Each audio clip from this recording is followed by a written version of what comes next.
Right. So welcome back, everybody, for another deep dive. Today, we're going to be looking at something pretty interesting that's been in the news lately. Okay. U.S.-Canada relations. Oh, wow. Specifically, some of the recent comments and talk around President-elect Trump and Prime Minister Trudeau. Interesting. Yeah. Yeah. So we've got an article here from Global News. And, you also sent over some interesting video clips. Right. And those comments that were made about Canada maybe becoming the 51st state. Right. Well, it seems like Trump is maybe leaning into that a little bit. Okay. Even recently on Truth Social, he referred to Trudeau as the governor of the great state of Canada. Yeah.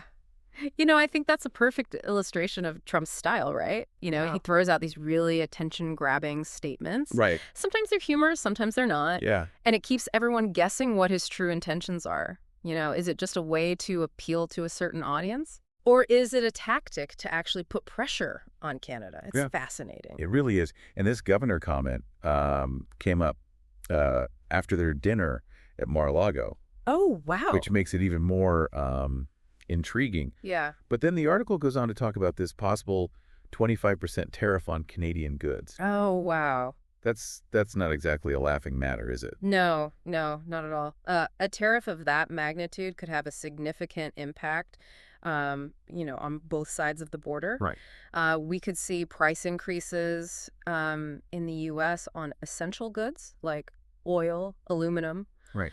And Canadian industries could really struggle to cope with the added cost of exporting their products. Yeah, and Trudeau has actually said that Canadians are realizing how much these tariffs could actually hurt them. Yeah.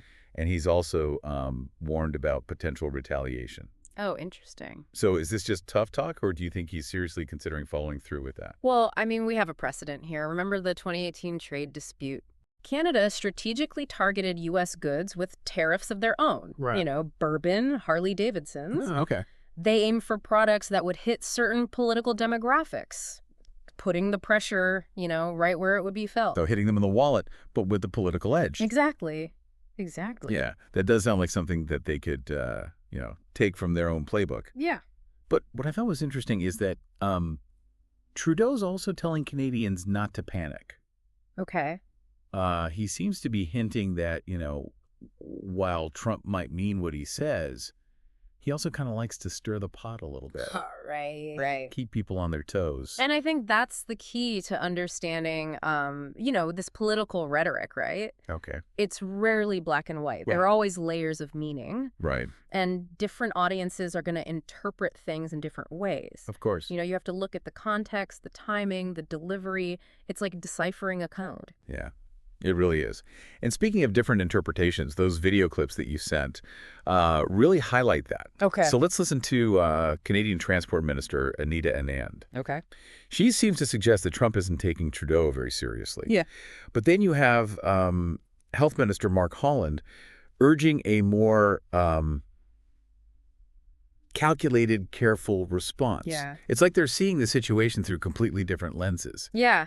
And that's exactly the kind of nuance that makes this so captivating, right? I mean, how do you read those statements? Right. Are there genuine differences of opinion? Right. Or is there some kind of coordinated strategy at play? Yeah. It's a puzzle that we have to try to piece together. So are we headed for a full-blown trade war? Right. Or is this just political posturing? Well, that's the million-dollar question. Right. It's impossible to say for sure at this point. Right. But what's clear is that the U.S.-Canada relationship is at a turning point. Okay. Before we go any further, let's take a moment to really delve into the potential economic impact of these tariffs. What would it mean for everyday Canadians and Americans if this actually escalates? Right. It's easy to get lost in all the political stuff, but we can't forget about the real-world consequences that these tariffs could have. Yeah. Like a 25% increase on things like oil and gas and aluminum. I mean, that's not going to go unnoticed by consumers on either side of the border. Exactly. The article mentions how Canadians could be facing, job losses and all this economic uncertainty. Right.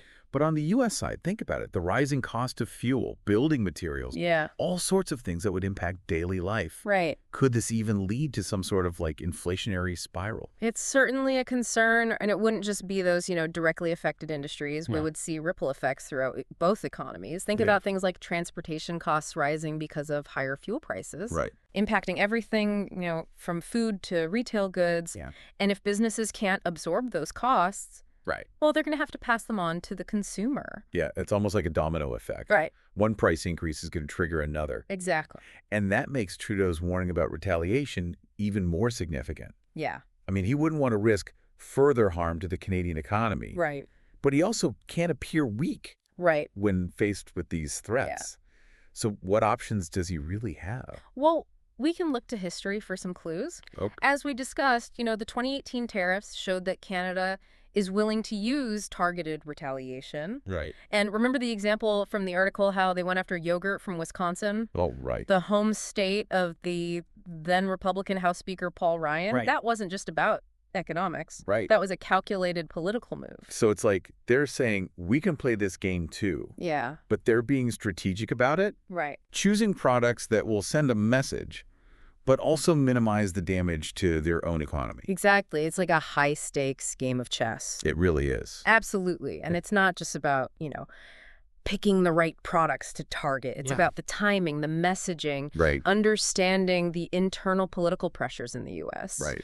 Canada needs to choose its battles very carefully, strike back in a way that will get noticed, Right. but also leave room for negotiation and de-escalation. It's a tightrope walk for sure. But I'm curious, is there any historical precedent for tariffs actually working? Uh-huh. I mean, do they really achieve their intended goals? Right. Or do they just end up hurting everyone involved? Well, that's where it gets really interesting. Yeah. The effectiveness of tariffs can vary wildly depending on the specific circumstances. Okay. Sometimes they can protect domestic industries, Right. but often they lead to unintended consequences like higher prices for consumers and retaliation from trading partners. Right. In the U.S., there's actually a long history of protectionist tariffs going back to the early days of the Republic, Oh, wow. but the results have been mixed, to say the least. So there's no guarantee that this strategy will work for Trump, Right? even if he does follow through. Exactly. And it makes Trudeau's call for calm even more intriguing. Yeah. He's acknowledging the seriousness of the situation, Yeah. but also urging a measured response. Right. It seems like he's suggesting that reacting too quickly Yeah. could play right into Trump's hands. That's a very astute observation. You have to remember Trump thrives on disruption and uncertainty. Right. Maybe that's part of his game plan here. Right. Keep everyone off balance and gain some leverage in future negotiations. Right. It's a tactic he's used throughout his career, Yeah. business and politics. And to be fair, the article does mention that Trudeau is still exploring the right ways to respond. Right. He's not ruling anything out, Right. but he's also not making any rash decisions. Yeah. It's almost like he's waiting to see how this all plays out on the U.S. side. Which is a perfectly valid strategy. Right. Remember, Canada has a strong economy and a good relationship with a lot of other countries. Right. They're not entirely dependent on the U.S. Right. And they can afford to take a wait-and-see approach. That makes sense, but it also adds another layer of complexity to this whole situation. Yeah. We have these conflicting statements from Trump and Trudeau, Yeah. different viewpoints within the Canadian government, Right. and now this historical context of tariffs not always being effective. Yeah. It's hard to know which way this is all going to go. Well, one thing we can learn from history is that U.S.-Canada relations have always been a mix of cooperation and competition. Right. They're close allies, Mm-hmm. but they also have different interests and priorities. Right. And sometimes those differences lead to friction. Which brings us back to those video clips. Yeah.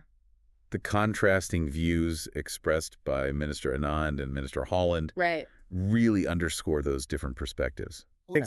One seems skeptical of Trump's sincerity, Right. while the other emphasizes the need for pragmatism and protecting Canadian interests. And that's the challenge for policymakers in this situation. Yeah. They have to weigh those competing priorities and navigate a very complex political landscape. Okay, deep divers, we're going to take a quick pause here to gather our thoughts. Okay. When we return, we'll step back and look at the bigger picture. Is this latest episode just another bump in the road for U.S.-Canada relations? Right. Or are we witnessing a fundamental shift in the dynamics between these two longtime allies? Right. Stay tuned. Okay, so we've been looking at this potential trade issue between the U.S. and Canada. Right. And it seems like there's a lot at stake here. Yeah. But you mentioned before that maybe some historical context could help us understand, Right. if this is a typical squabble between neighbors, Yeah. something a little more significant. It's easy to get caught up in the headlines, but U.S.-Canada relations have always been, this intricate dance. Think about the fishing disputes in the 80s or even NAFTA renegotiations just a few years ago. There's been cooperation, sure, but also moments of real tension. So a little friction is not unusual. Right. But does anything about this situation stand out to you? Is it just history repeating itself? Yeah. Or are we seeing something new kind of emerge here? Well, one thing that's different this time around is the rise of economic nationalism globally. Oh, okay. Countries are increasingly looking inward, focused on protecting their own industries and workers. Right. Even if it means disrupting traditional alliances. And Trump's America First agenda is a prime example of that. Exactly. And it puts Canada in a tricky spot, right? Yeah. Given how closely our economies are intertwined. Exactly. Canada relies heavily on trade with the U.S. Right. So any shift towards protectionism south of the border is bound to have ripple effects. Yeah. This isn't just about tariffs on specific goods. It's about a potential realignment of global trade patterns. So maybe this isn't just a Trump thing, Right.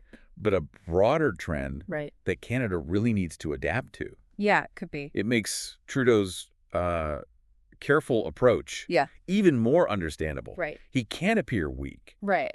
but picking a fight with the U.S. might not be the smartest move either. It's a delicate balance. Right. He has to stand up for Canadian interests while also recognizing the importance of that economic relationship. Right. It's almost like walking a tightrope Yeah. between assertiveness and pragmatism. And the statements from his cabinet ministers Right. really kind of reflect that tension. Yeah. Minister Anand questioning Trump's sincerity, Right. but Minister Holland urging a more measured response. Right. It seems like even within the Canadian government, Yeah. there's no easy consensus on how to move forward. And that's the reality of complex political situations. Yeah. There are rarely simple answers or one-size-fits-all solutions. It requires careful analysis, Right. weighing different perspectives, Right. and ultimately making tough decisions with imperfect information.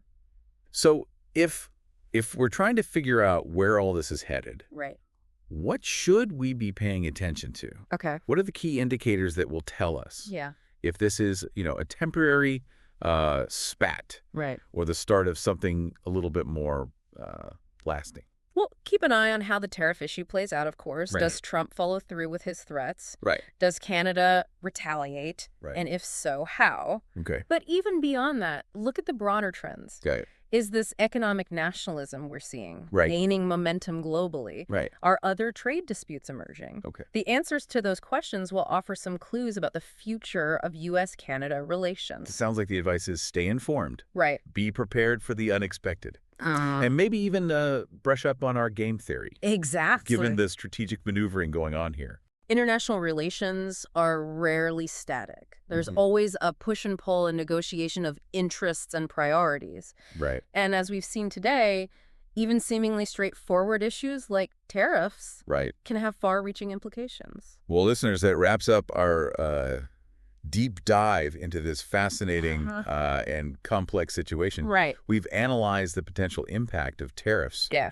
explored the historical context of U.S.-Canada relations, and considered the strategic challenges facing both countries. And remember, this is a dynamic situation. Right. And it's crucial to stay engaged and informed. Right. Pay attention to how things develop. Right. Analyze the choices made by both sides. Okay. And consider how this all fits into the larger picture of global trade and the evolving relationship between these two key players on the world stage. Thanks for joining us on this deep dive, and until next time, keep those critical thinking skills sharp.